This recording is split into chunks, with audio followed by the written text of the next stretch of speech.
नमस्कार। मई 2026 की महत्वपूर्ण घटनाओं पर आधारित इस विस्तृत चर्चा और विश्लेषण में स्वागत है। आज हम दुनिया भर में बिखरी हुई भू राजनीतिक और घरेलू घटनाओं को एक साथ जोड़कर पूरी तस्वीर समझने की कोशिश करेंगे। दुनिया भर में इस समय जो उथल-पुथल मची है, उसका सीधा असर हमारे रोजमर्रा के जीवन पर भी पड़ता है। तो चलिए, बिना किसी देरी के सीधे इस रिपोर्ट की गहराइयों में चलते हैं। तो आज का हमारा रोड मैप कुछ इस तरह रहने वाला है। हम शुरुआत करेंगे बड़े वैश्विक झटकों और संकटों से, फिर देखेंगे कि दुनिया की महाशक्तियों कूटनीतिक मोर्चे पर क्या कर रही हैं। उसके बाद वैश्विक मंच पर भारत की बढ़ती भूमिका पर नजर डालेंगे और अंत में सीधा जमीनी स्तर पर आकर घरेलू विकास और अर्थव्यवस्था की बात करेंगे। आइए सबसे पहले उन तनावों पर ध्यान केंद्रित करते हैं जिन्होंने इस वक्त पूरी दुनिया को हाई अलर्ट पे रखा हुआ है, और इसमें सबसे प्रमुख है मध्य पूर्व का संकट। देखिए, हॉर्मुज़ जलडमरू मध्य कोई आम समुद्री रास्ता नहीं है। इसे दुनिया की तेल आपूर्ति की सबसे बड़ी जीवन रेखा मान लीजिए। हाल ही में ईरान ने यहां आवाजाही पर जो अचानक प्रतिबंध लगाए हैं, उसने सचमुच अंतर्राष्ट्रीय बाजारों में खलबली मचा दी है। यह इलाका इस वक्त वैश्विक तनाव का बिल्कुल केंद्र बिंदु बन चुका है।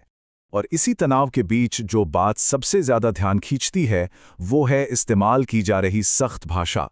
अमेरिकी राष्ट्रपति डोनाल्ड ट्रंप की इस चेतावनी पर गौर करें। समय तेजी से बीत रहा है।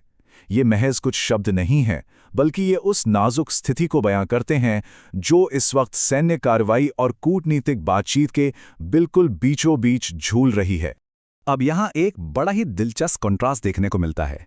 एक तरफ अमेरिकी सेना बिल्कुल मुस्तैद है, बातचीत विफल होने पर तत्काल कार्रवाई के लिए तैयार। वहीं दूसरी तरफ कतर, सऊदी अरब और यूएई जैसे खाड़ी सहयोगी बातचीत के लिए समय मांगने की तत्काल अपील कर रहे हैं।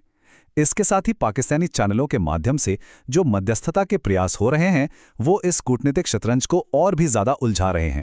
खैर, इन सब राजनीतिक तनावों का एक बहुत ही ठोस और जमीनी परिणाम हम सबके सामने है।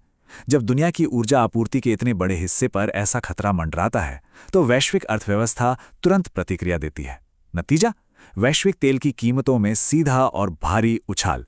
यह स्थिति की गंभीरता को समझने के लिए काफी है।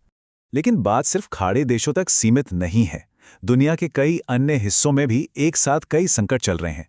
लेबनान और इजराइल के बीच युद्ध विराम की कोशिशों के बावजूद हमले और जनहानि जारी है। स्वास्थ्य के मोर्चे पर एक बहुत बड़ा अलर्ट है। डीआरसी और युगांडा में एबोला के प्रकोप को देखते हुए डब्ल्यूएचओ ने सार्वजनिक स्वास्थ्य आपातकाल घोषित कर दिया है, जिसके लिए सख्त यात्रा प्रतिबंध लगाने पड़ रहे हैं। और इसी बीच अमेरिका के सैन डिएगो में एक मस्जिद पर गोलीबारी की बेहद दुखद घटना सामने आई है, जिसकी जांच हेट क्राइम के तौर पर की जा रही है। चारों तरफ बढ़ते इन तनावों के बीच ये देखना बहुत जरूरी हो जाता है